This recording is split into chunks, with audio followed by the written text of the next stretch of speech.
എന്തുട്ടമ്മ? ഏയ്, ഞാൻ വെറുതെ നീ ഉറങ്ങിയോന്ന് നോക്കാനായിട്ട്.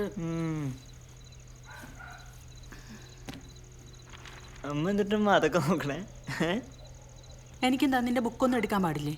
നീ ചെവിയിൽ ആ സാധനം തിരികെ ഇരിക്കാണ്ടേ കിടന്നുറങ്ങാൻ നോക്ക്. അമ്മ എന്താടാ അമ്മ എന്തുട്ടമ്മ ഈ വെയിറ്റ് ഇടുന്നേ? അവനെ പറ്റി അറിയണമെങ്കിൽ ഇങ്ങനെ കഷ്ടപ്പെടണോ? അതിന് ഞാൻ എന്തുട്ടെങ്കിലും നിന്നോട് ചോദിച്ചാ? എന്തുട്ടന്നെ ചോദിക്കണേ? ഞാൻ കാണുന്നതല്ലേ. ഭക്ഷണമില്ല, സീരിയലില്ല, റോഡിൽ കൂട്ടൊരു ബൈക്ക് പോയി അങ്ങോട്ട് ഓടുന്നു ഇങ്ങോട്ട് ഓടുന്നു. എന്തിനാണമ്മ? ആരോടീന്നാ പറയണത്? നിനക്ക് പ്രാന്താണ്. എന്തുട്ടടാ? ഒന്നുമില്ലേ, ഇനി എൻ്റെ വെക്കിട്ട് കയറണം.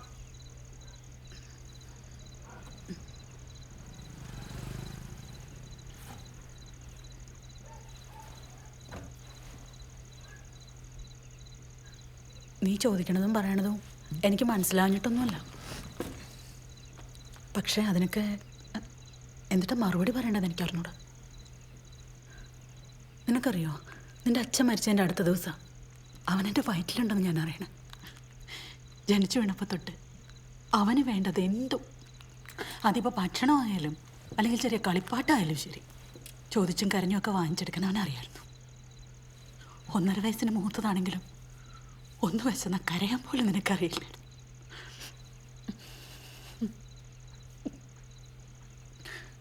ജീവിക്കാൻ വേണ്ടിയിട്ടാ നിന്റെ അച്ഛൻ്റെ ഒപ്പം ഇറങ്ങി പുറപ്പെട്ടെ. പക്ഷെ പെട്ടെന്ന് കൂടെ ഒറ്റയ്ക്ക്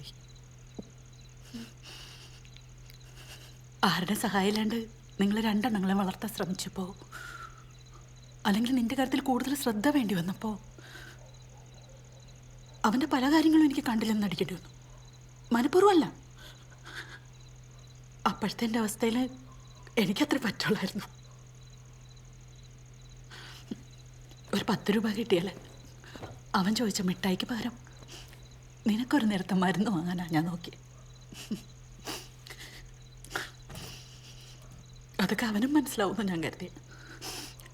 എന്നാൽ അങ്ങനെയല്ല എന്നൊക്കെ പറഞ്ഞു തരാൻ എനിക്കാരും ഉണ്ടായില്ല.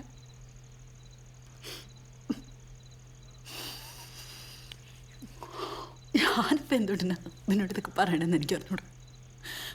ഒരുപക്ഷെ അവൻ്റെ കാര്യങ്ങൾ കുറച്ചുകൂടെ ഒക്കെ ശ്രദ്ധിച്ചിരുന്നെങ്കിൽ, അല്ലെങ്കിൽ അവനെ ഇതൊക്കെ ഒന്ന് പറഞ്ഞ് മനസ്സിലാക്കാൻ ശ്രമിച്ചിരുന്നെങ്കിൽ അവനിങ്ങനെ ഒന്നാവില്ലായിരുന്നു. അല്ലടാ?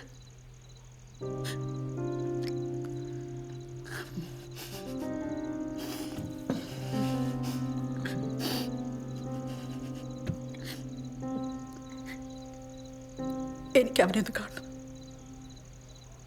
നീ പോയി വിളിച്ചോണ്ട് വാ.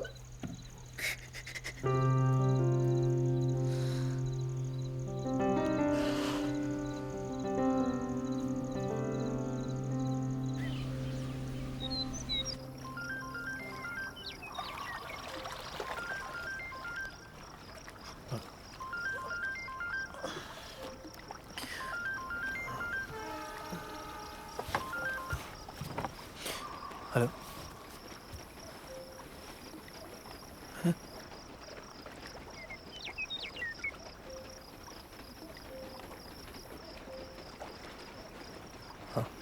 ഞാൻ വിളിക്കാം.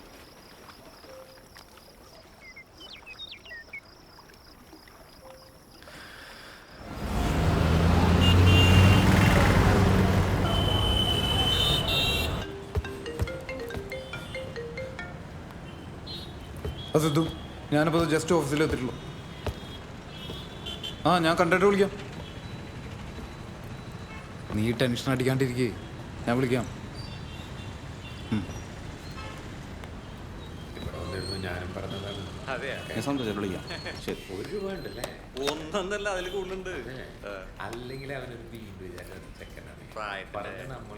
കുറേ നേരമായി കയറിയിട്ട്. അരമണിക്കൂറായി.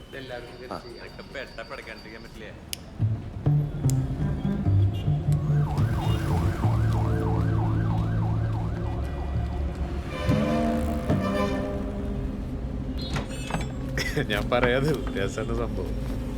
നീ ആ ചിമ്പന എവിടെ ഉണ്ടോ നോക്കിയേ. കുടിക്കാൻ എന്തെങ്കിലും പറഞ്ഞിട്ട് അരമണിക്കൂറായി. ചേട്ടാ, ഇന്നലെ ആ സ്ത്രീ ഒരു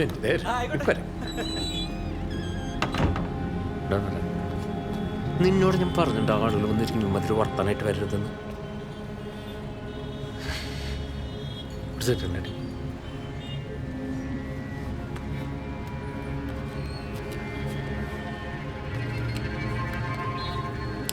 ആ തള്ളപ്രാന്തായിട്ട് ട്രെയിനിൻ്റെ ഉള്ളിൽ ചാടിച്ചത്തിന് ഞാനെന്താ വേണ്ട?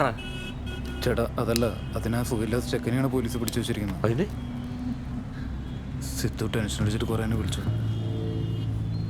എന്നാ നീ അവനൊരു തൊട്ടിൽ കിട്ടിയിട്ട് അതിലിട്ട് ആട്ട്. ചെന്നാട്ടറ. അതല്ല ചേട്ടാ, നമ്മൾ കാരണല്ലേ. നമ്മൾ കാരണം? എന്തുകൊണ്ട് നമ്മൾ കാരണം? നീ ഒരു മൈക്ക് സെറ്റ് എടുത്ത് വിളിച്ച് പറഞ്ഞോണ്ട് നടക്കും നാട്ടുകാരോട് മുഴുവൻ. നമ്മൾ കാരണം ആ തള്ള ചാടിച്ചത്തേ. അത് ഞാൻ പറഞ്ഞതല്ലേ, അത് ഞാൻ വേണ്ട വിധത്തിൽ ചെയ്തോളാം. പക്ഷെ ആ ഫയൽ എന്റെ കയ്യിൽ കിട്ടാതെ എനിക്ക് പ്രത്യേകിച്ചൊന്നും ചെയ്യാൻ പറ്റില്ല. അത് തന്നെയല്ലേ ഇന്നലെ തൊട്ട് പറഞ്ഞോണ്ടിരിക്കുന്നത്. മൈത്ത് വിളിക്കും. എടാ ഞാനത് സംസാരിക്കായിരുന്നു. സിദ്ധു എവിടേക്കാണ്? അവൻ കുറെ നേരമായിട്ട് എന്നെ വിളിച്ചോണ്ടിരിക്കുകയായിരുന്നു. നിന്നോടൊപ്പം ജസ്റ്റ് ഞാൻ എന്തുട്ടാ പറഞ്ഞോണ്ടിരുന്നേ?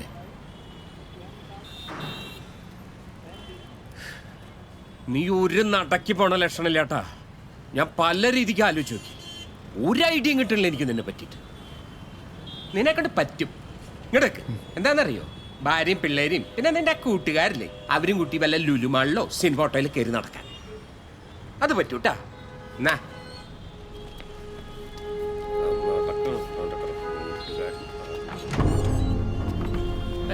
ഒന്നുമില്ല, ഞാൻ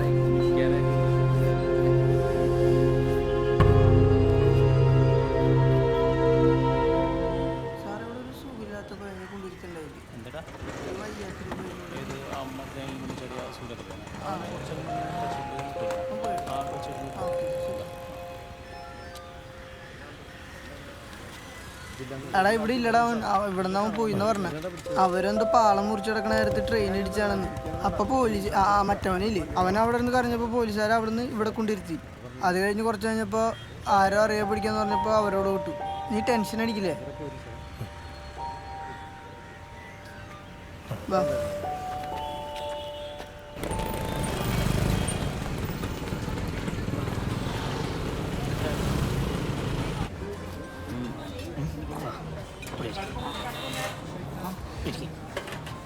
ഒരു ചായ വരട്ടെ കുട്ടന്?